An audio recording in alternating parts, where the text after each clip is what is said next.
Release strategy, we have a release code, and the question is like how to transport release strategy to production environment.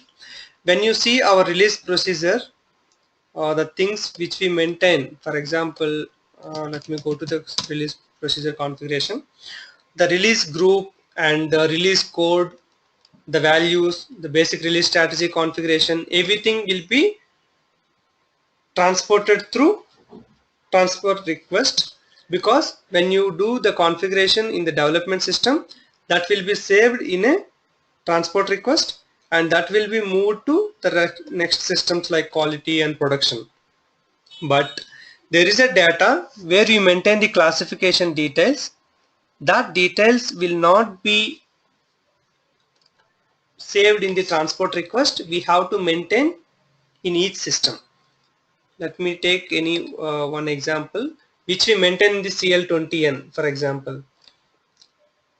Release procedure with PO, the characteristic, class, all those things we say, and see release group, codes, everything will be through transport request. It will be moved to one system to another system. But after coming to this release strategies, and even this whatever you do, group strategy, everything will be in the transport request, which will be moved from development to quality, quality to production. But only there is a one option called this is classification details, where we will assign our order type or order value, purchasing group. This data won't be saved in the transport request.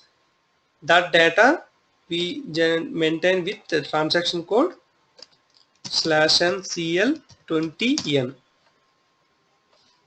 CL20N, and by giving the 032, and for example the release group AK, and strategy is K2. We go there.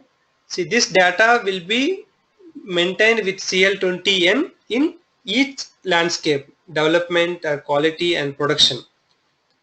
It is not transportable. We can directly maintain in the production system by using CL20N transaction code. Other than that, the release code creation, groups and status creation, class assignment, everything will be done through transport request. This will be maintained manually. If any business is asking, like in any interview or any, sometimes business is asking like, I want to maintain in my development system only, it should go to production. At that point of time, the CL20N data which you are maintaining here, that can be through IDOC. We have a intermediate document, that the concept is there, right? With that IDOC concept, we can transfer the data of CL20N, the classification which you are maintaining. It can be through ALE IDOC setup, the development to quality and quality to production. Once you maintain in development through IDOC, it can be automatically moved to quality and production. That can be achieved, the CL20N data. Other than that, entire data will be through transport request.